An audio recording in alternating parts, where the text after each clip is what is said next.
Are probation and parole officers primarily occupying a benevolent role to such a degree that they should be allowed to search people without a warrant, incarcerate them for activities that aren't crimes, and do so without all the rights the rest of us take for granted? Even if one part of probation and parole is designed to reflect a helping function, what evidence is there that community supervision departments are best suited to carry out that function?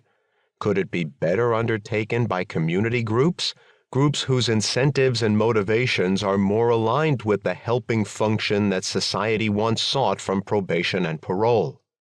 Alternatively, are probation and parole still a privilege, or are they instead an add-on to incarceration?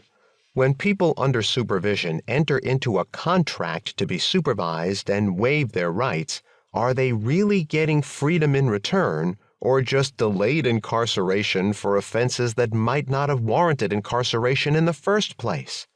The unbridled growth of probation and parole, alongside an increase in both supervision conditions and revocations to incarceration, demonstrates that the system has changed dramatically since those leading court decisions, which predate the era of mass incarceration and mass supervision, began dictating supervision practices that survive today.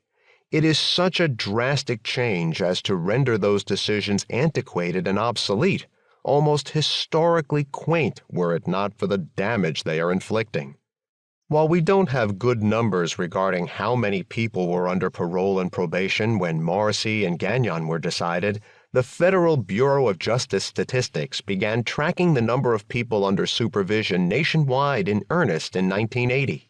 Even these figures are likely an undercount, as many states do not count people on supervision for having committed misdemeanor offenses or those supervised by private probation companies.